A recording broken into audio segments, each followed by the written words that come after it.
పైన ఉన్న అధిరథ మహారాజులకు ప్రతి ఒక్కరికి పేరు పేరున హృదయపూర్వక నమస్కారాలు తెలియజేస్తూ స్ట్రేట్గా రేవంత్ రెడ్డి గారే దీనికి ఆన్సర్ ఇవ్వాలి. గత ప్రభుత్వంలో మా ప్రియతమ నాయకులు కేసీఆర్ గారు లంబాడీల కోసం గిరిజనుల కోసం చేసిన అభివృద్ధి మీ అందరికీ తెలుసు.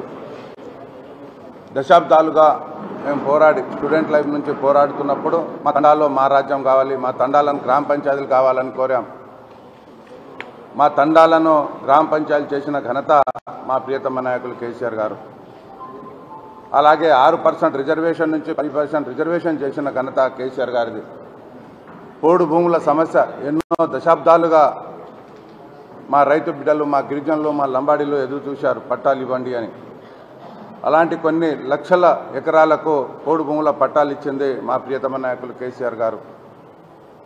ప్రతి తండాకు మౌలిక సదుపాయాలు, రోడ్డు ఒక్కటే కాకుండా ఇవాళ రోడ్డుతో పాటు ఏదైతే గ్రామాలకు చేశారో అభివృద్ధి, అన్ని విధాల అభివృద్ధి చేసిన ఘనత మా కేసీఆర్ గారికి.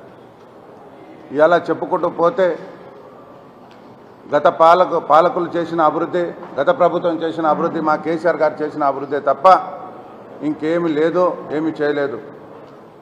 కానీ గ్రేట్ రేవంత్ రెడ్డి గారు మాయ మాటలు చెప్పి ప్రతి కులానికి, ప్రతి మతానికి, విద్యార్థులకు కావచ్చు, మహిళలకు కావచ్చు, ఎస్టీలకు కావచ్చు, ఎస్సీలకు కావచ్చు, ప్రతి జాతికి మోసం చేసిన ఘనత ఇవాళ కేసీఆర్ మన రేవంత్ రెడ్డి గారిది. కేసీఆర్ గారికి మీ అందరికీ తెలుసు, ఇక్కడ కూర్చున్న ప్రతి బిడ్డకు తెలుసు, ప్రతి ఒక్కళ్ళు పాలాభిషేకం చేశారు. కానీ ఇవాళ రేవంత్ రెడ్డి గారికి ప్రతి ఒక్కరూ చెప్పుతోటి కొడుతున్నారు. We can't see such a type of CM మనం చూడలేము.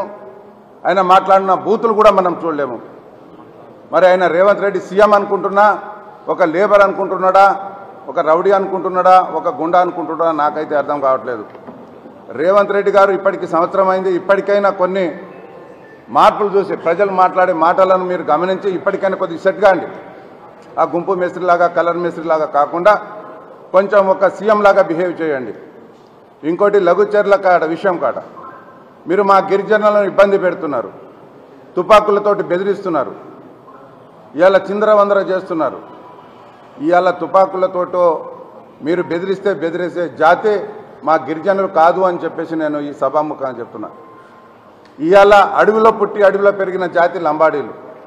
గుట్టల మీద వాళ్ళు పులులను చూశారు, సింహాలను చూశారు, కొట్లాడి అడవుల్లో బతికిన జాతి మా లంబాడీలు. లంబాడీలతోటి పెట్టుకుంటున్నాం, జాగ్రత్త. మొన్న కూడా నీకు హెచ్చరించా, ఓరుగల్లు గడ్డ మీద కాలు పెట్టే ముందు బేషరతుగా ఏదైతే మీరు జైల్లో పెట్టిన వాళ్ళను విడుదల చేయాలి, బేషరతుగా అక్కడ ఫార్మా కంపెనీని విత్డ్రా చేసుకోవాలి.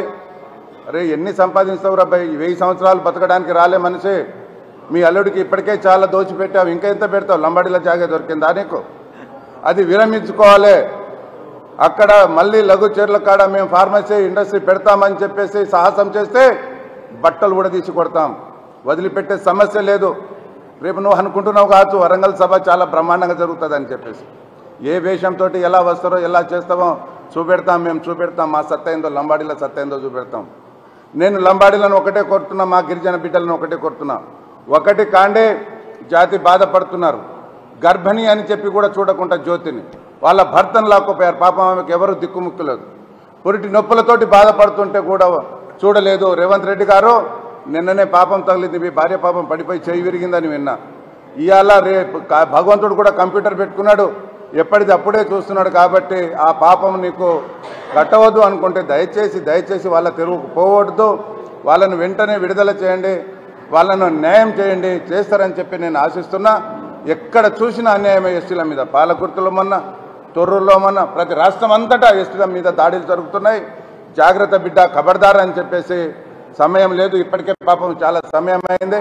కాబట్టి గిరిజన బిడ్డలు ఏకమై దీని మీద అందరూ స్పందించాలని చెప్పేసి న్యాయం కొరకు మేము పోరాడతామని చెప్పేసి నేను మనం చేస్తున్నాం. జై